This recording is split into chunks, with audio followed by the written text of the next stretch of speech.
Chapter 15. Mr. Collins was not a sensible man, and the deficiency of nature had been but little assisted by education or society, the greatest part of his life having been spent under the guidance of an illiterate and miserly father. And though he belonged to one of the universities, he had merely kept the necessary terms without forming at it any useful acquaintance. The subjection in which his father had brought him up had given him originally great humility of manner, but it was now a good deal counteracted by the self-conceit of a weak head living in retirement and the consequential feelings of early and unexpected prosperity. A fortunate chance had recommended him to Lady Catherine de Bourgh when the living of Hunsford was vacant, and the respect which he felt for her high rank and his veneration for her as his patroness, mingling with a very good opinion of himself, of his authority as a clergyman, and his right as a rector, made him altogether a mixture of pride and obsequiousness, self-importance and humility. Having now a good house and a very sufficient income, he intended to marry, and in seeking a reconciliation with the Longbourn family, he had a wife in view, as he meant to choose one of the daughters, if he found them as handsome and amiable as they were represented by common report. This was his plan of amends, of atonement, for inheriting their father's estate, and he thought it an excellent one, full of eligibility and suitableness, and excessively generous and disinterested on his own part. His plan did not vary on seeing them. Miss Bennet's lovely face confirmed his views and established all his strictest notions of what was due to seniority, and for the first evening she was his settled choice. The next morning, however, made an alteration, for in a quarter of an hour's tete-a-tete with Mrs. Bennet before breakfast, a conversation beginning with his parsonage house and leading naturally to the avowal of his hopes that a mistress might be found for it at Longbourn, produced from her, amid very complacent smiles and general encouragement, a caution against the very Jane he had fixed on. As to her younger daughters, she could not take upon her to say, she could not positively answer, but she did not know of any prepossession. Her eldest daughter, she must just mention, she felt it incumbent on her to hint, was likely to be very soon engaged. Mr. Collins had only to change from Jane to Elizabeth, and it was soon done while Mrs. Bennet was stirring the fire. Elizabeth, equally next to Jane in birth and beauty, succeeded her, of course.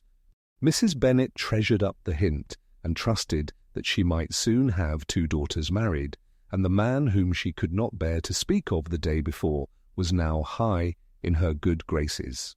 Lydia's intention of walking to Meryton was not forgotten.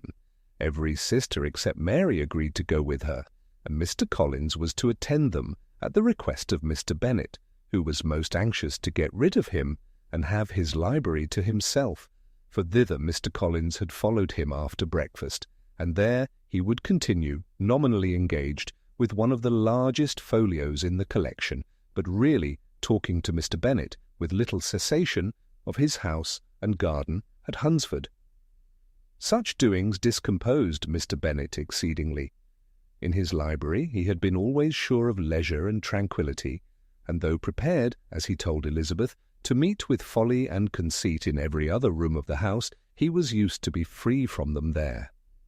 His civility, therefore, was most prompt in inviting Mr. Collins to join his daughters in their walk, and Mr. Collins, being in fact much better fitted for a walker than a reader, was extremely pleased to close his large book and go, in pompous nothings on his side and civil assents on that of his cousins.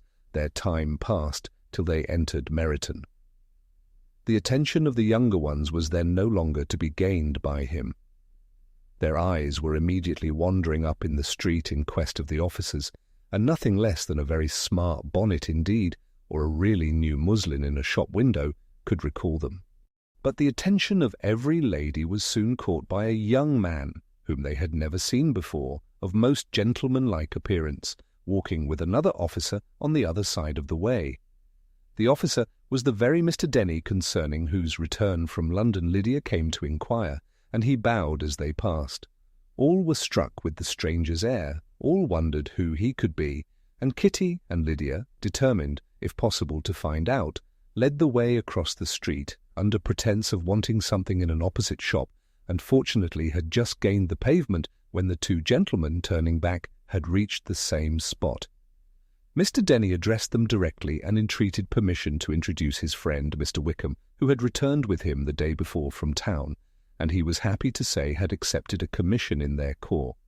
This was exactly as it should be, for the young man wanted only regimentals to make him completely charming. His appearance was greatly in his favour. He had all the best part of beauty, a fine countenance, a good figure, and very pleasing address.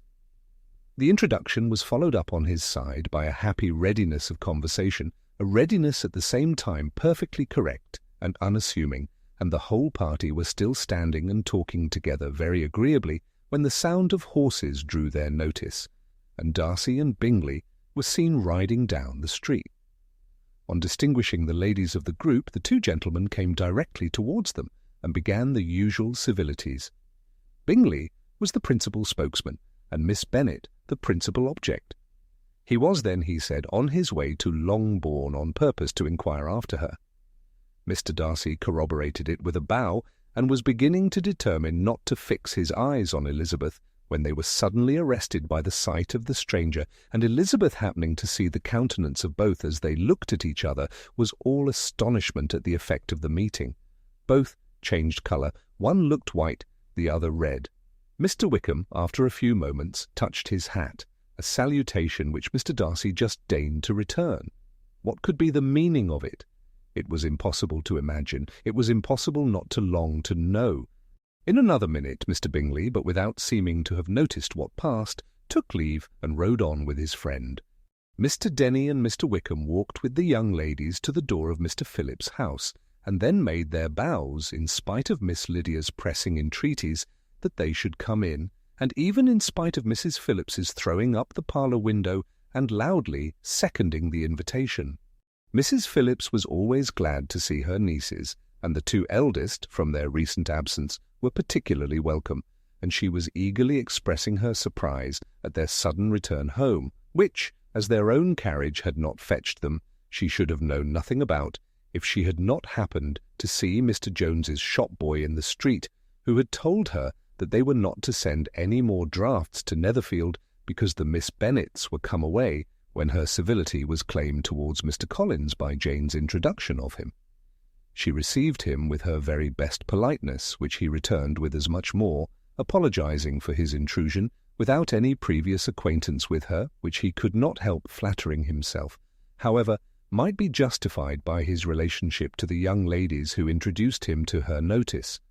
Mrs. Phillips was quite awed by such an excess of good breeding, but her contemplation of one stranger was soon put to an end by exclamations and inquiries about the other, of whom, however, she could only tell her nieces what they already knew, that Mr. Denny had brought him from London, and that he was to have a lieutenant's commission in the shire. She had been watching him the last hour, she said, as he walked up and down the street, and had Mr. Wickham appeared, Kitty and Lydia would certainly have continued the occupation, but unluckily no one passed windows now except a few of the officers, who, in comparison with the stranger, were become stupid, disagreeable fellows. Some of them were to dine with the Phillipses the next day, and their aunt promised to make her husband call on Mr. Wickham and give him an invitation also, if the family from Longbourn would come in the evening. This was agreed to, and Mrs. Phillips protested that they would have a nice, comfortable, noisy game of lottery tickets, and a little bit of hot supper afterwards. The prospect of such delights was very cheering, and they parted in mutual good spirits. Mr. Collins repeated his apologies in quitting the room, and was assured with unwearying civility that they were perfectly needless. As they walked home, Elizabeth related to Jane what she had seen pass between the two gentlemen, but though Jane would have defended either or both, had they appeared to be in the wrong, she could no more explain such behaviour than her sister. Mr. Collins, on his return, highly gratified Mrs. Bennet by admiring Mrs. Phillips's manners and politeness. He protested that, except Lady Catherine and her daughter, he had never seen a more elegant woman, for she had not only received him with the utmost civility, but even pointedly included him in her invitation for the next evening, although utterly unknown to her before. Something, he supposed, might be attributed to his connection with them, but yet he had never met with so much attention in the whole course of his life.